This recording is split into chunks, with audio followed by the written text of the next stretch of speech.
Okay, so a bit off the cuff, but this is a video I wanted to make for several weeks, but I took August and half of July off. Wife's a teacher, summer holidays, chance to spend time with the family, difficult to record, so I thought, sod it, take the time off. But this is a video I've wanted to make for a few weeks. I want to talk about No Man's Sky, some of the controversy, how I feel about the game. I'm a little bit late to that party, I know that, but I made a video on No Man's Sky before it was released. So I want to talk about that. I will talk about the end of the video, the things I've liked, and I have enjoyed the experience of playing the game. And if you differentiate three things, the game that actually exists with the game that we were told we were going to get, and I suppose then the game that we were told we were going to get, the internal hype generated from Hello Games, then has to be generated from that third thing, the external hype that was generated of things that they didn't even promise, but people started to think existed within the game. Then you can get a better balance as to what's good about it and what's bad about it. But there are some real negatives, and I really want to talk about those because those are the things that perhaps motivate people to make videos more than anything else. So I'd made this video where I'd said effectively, look, maybe some of the gameplay elements will fall short, maybe it won't work fantastically as a game, but I'm so looking forward, just on the basis of what we'd been shown, to explore this amazing universe. Right, the idea of just being able to fly on one planet and pinpoint a little star in the distance, and if you wanted to, just fly all the way to that star. We were told by Sean Murray that whatever you see there exists. There's no fucking skybox carrying on. There's nothing painted on. Everything that you see exists and can be flown to. And that boggled my mind. And that was like a sort of childhood fantasy. I mean, obviously I had other childhood fantasies, but the one with the two lesbians and that one never came off. But this was one that was going to come off, right? And so this was a chance to fulfill that childhood fantasy, and that is how the game has let me down. And I'll try and explain for those of you who are not familiar with the game what that is all about, but it's really left a sour taste in my mouth. It's gone from Sean Murray being somebody who, when I saw him, I felt really benevolent to, and actually proud as a Brit that we'd got this guy. He seems such an honest and earnest and committed guy, and so in love with the game that he was producing, and he didn't want to go over the top, but he was so enthusiastic about it. And now when I look at him, I just feel kind of anger and resentment, and like I'm looking at some kind of fucking used car salesman. Because one thing that is undoubtedly true is that he's been speaking with a forked tongue. That he's not just withheld things, but he said some things that turned out to be totally untrue. Now, maybe they were true, some of them at a period in time, but if he said them and they were true at a period in time, it behooved him to inform us that actually the game's altered a little bit now and that isn't true. I don't want to dwell on some of those things too much because there are so many other videos that dwell on some of them. The multiplayer thing was a bit of a non-issue for me, but I suppose it does highlight the fact the amount of times people asked him sort of, is this game multiplayer, and he edged his bets with it, and even that was clear before, and that he was edging his bets a bit, and I thought really the answer's going to be a no here, but he doesn't want to say it, and to be honest, he ought to just fucking say it if he's a no. But eventually somebody an interviewer put him on the spot and said, look, yes or no, if I'm in the same location as somebody else playing the game, will I be able to see them on my screen? And he said yes. And the answer was no. So that is a lie, isn't it? That isn't just somebody skirting around a subject, that is a lie. And there are other bits that really you can't say aren't lies. One of the most disappointing things for me, people have talked about this giant sandworm which nobody seems to be able to find anywhere, even though we're showing it on an early trailer, was this huge sort of brontosaur. What are they called? Diplocids, are they? Or whatever they are. These huge, great herbivorous dinosaurs that you get. And it showed this in this kind of swamp, lumbering about, this huge, magnificent creature. And he's telling us about the game. This was one of the bits of footage that he used to demonstrate with people. And he was talking about how all the life forms you see here are all procedurally generated. We've had to send out these little bots running overnight, running the program overnight, and they report back these pictures to show us what all these different planets look like. So that's how the game is so huge. That's the only way we've been able to find the most interesting planets. And here is one of the most interesting planets we've found. And look at these majestic fucking dinosaurs we've found. And people have mined the data that is within the files that you get on your computer, and they have found the files for this fucking great big brontosaur, and it isn't procedurally generated. This was made as a bespoke creature, right? And it doesn't seem to be procedurally generatable within the scope of the game. So that's a load of bullshit that he was talking there. He was showing us these things and saying everything you see is procedurally generated, and yet the most attention-grabbing thing that was on that screen doesn't actually exist within the game. It was made just for that trailer, and that is really, really disappointing. Because that is just he's treating me as if I'm a cunt when he does something like that, and I really don't respect somebody when they pull off a stunt like that, and especially when they come over as earnest as they do, and yet effectively they're selling a little bit of snake oil when they say that. The same with the whole crafting thing. If you've played the game, you will know that the crafting is actually very, very simple there, and there's nothing really to discover. You get given a blueprint, these are the ingredients, blah blah blah. This is not what we were sold. We were sold that you were going to have to discover things in the same way as you do in Minecraft. And sure, maybe people will discover things amongst the community and then put them online, and you'll be able to go to a website and see things. But what he was saying is, even more than Minecraft, that they've created this entire periodic table. Some of the elements are the elements that we're familiar with, some of them will be less familiar to us, and that by combining these elements in different and interesting ways, you'll be able to create upgrades to your equipment. And this is what he told us, and that turned out to be an absolute total pile of shit. He also told us at the same time that the way a planet functions, the atmosphere, the colour of the atmosphere would depend upon the chemical composition of the atmosphere, which I thought was really, really cool and scientific. And again, that was a total load of absolute bullshit. So either these were things that he was making out as if they were already in situ, and he was just pipe dreams that he hoped would happen, but that isn't how it came across. It came across as these were things that were already in place. And yet clearly they either were, and they've inexplicably removed them from the game and made the game worse than it originally was, or they never existed at all, and that they just never got round to doing them.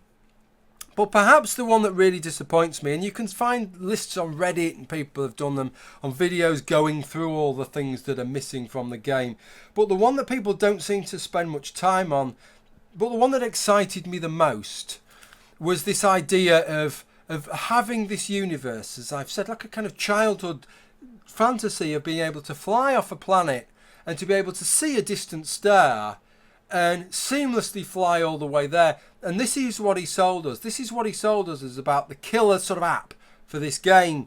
The unique selling point was that other games have a skybox. You see the sky, the stars, and they're painted on. You see the sun, it's painted on. And he said this game is different. The planets really are rotating around the sun. And the sun is really there in the, and you could fly to it. And all the distant stars, you see a star, you can fly to that star.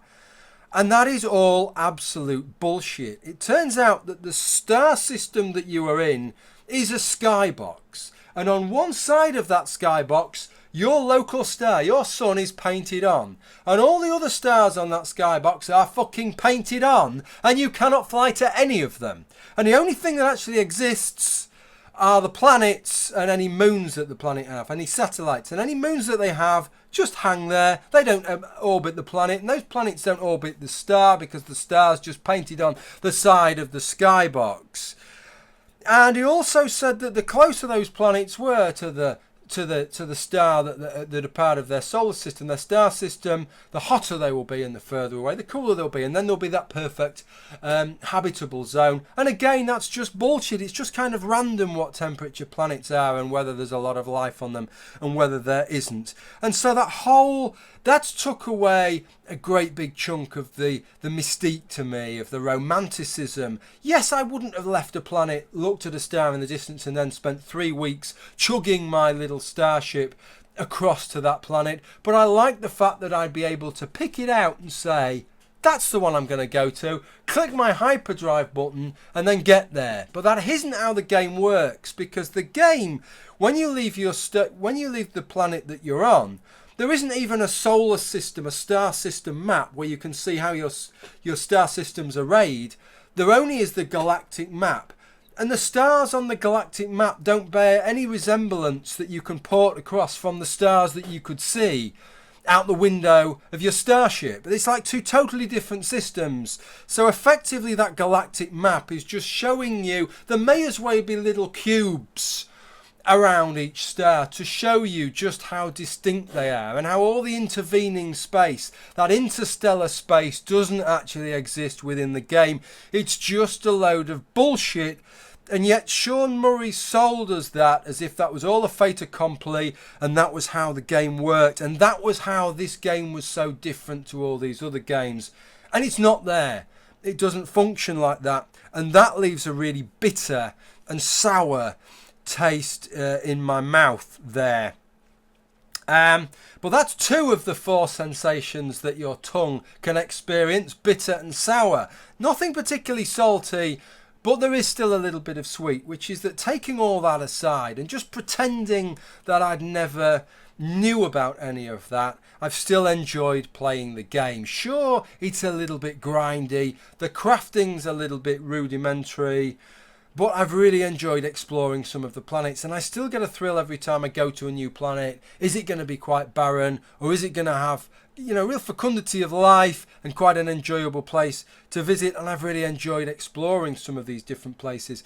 And what is a bit of a shame, I know that some people have played a few hours and abandoned the game and don't realise that there's a star classification system. The stars that you visit at the beginning are all the yellow stars, but if you check through that galactic map, you'll see red stars, green stars and blue stars. And in that order, as you upgrade your hyperdrive, you can get to those stars. I've only upgraded to get to the red ones so far, but that increases your chances of finding the more interesting planets with the more interesting life forms. So in some ways, although getting to the centre of the universe has turned out to be a bit of a dead duck in terms of a goal, and in terms of actually them providing the game that they said that they'd already created, has turned out to be a bit of a lame duck. Just in terms of the exploration, if I can forget about the fact that actually each star system is a skybox and he was talking lies every time he said otherwise, there's still quite a lot in this game that you can actually enjoy, and I keep going back and playing a few more hours. It's drawing me back, and I'm really enjoying playing the game on that level. And who knows, maybe once they've done all the bug fixes, some of these things that we hoped to see might come into the game. The worry I have is that with the game being procedurally generated, that some of the changes that you would need would effectively reseed the whole universe. So how is that going to work without changing the position of everything and every life form and every planet? How would you introduce some of these things? I don't know how that would work. But anyway, and lastly, this is the last thing that I want to say. This is the thing that really baffles me, is what the fuck that they've actually been doing for the past 18 months. What is clear is they've been busting a gut doing something, right? I don't think they've been sat on their arses. From what it seems, they've been working very, very, very, very hard. So hard that they had to delay the release, in actual fact.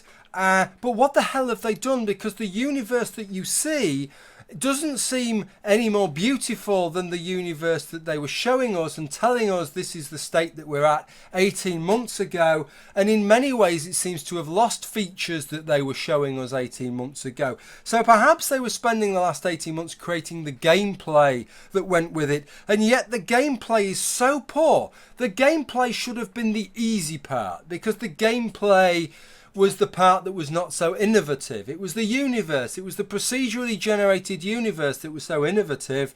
The other parts, the gameplay parts, could be quite derivative. They could take the best of what everybody else was doing. And yet they've made such ridiculous and naive decisions, such as not allowing the player to fly close to the planet. Which makes flying a really, really dull and boring experience, and also means you can't look at where you want to land because it keeps tipping your ship up if you're not sufficiently high off the ground, and it takes away all the skill out of flying the craft. Now, fortunately, that's something that you can change with a mod, and everybody agrees. I've not met a single person who thinks that's a good idea. So what playtesting went on? What amount of effort actually went into creating a decent game if you could make choices that are as crap as that in the game that you actually released. Please tell me they didn't spend the last 18 months honing the gameplay when that was the weakest part of the game. But what exactly did they spend the last 18 months doing, given that the way the universe shapes up in many ways looks worse than it appeared to look 18 months ago? I find that a little bit of a head scratcher. Anyway, it'll be interesting to see where the game goes from here. I am still enjoying playing it despite all that I'd said. And if you've always fancied playing something like that, I would still recommend giving this game a go. Okay, that's pretty much what I wanted to say. Thanks for watching. Hope that clears up how I feel about the game if you're one of the people who asked me about it. Bye for now.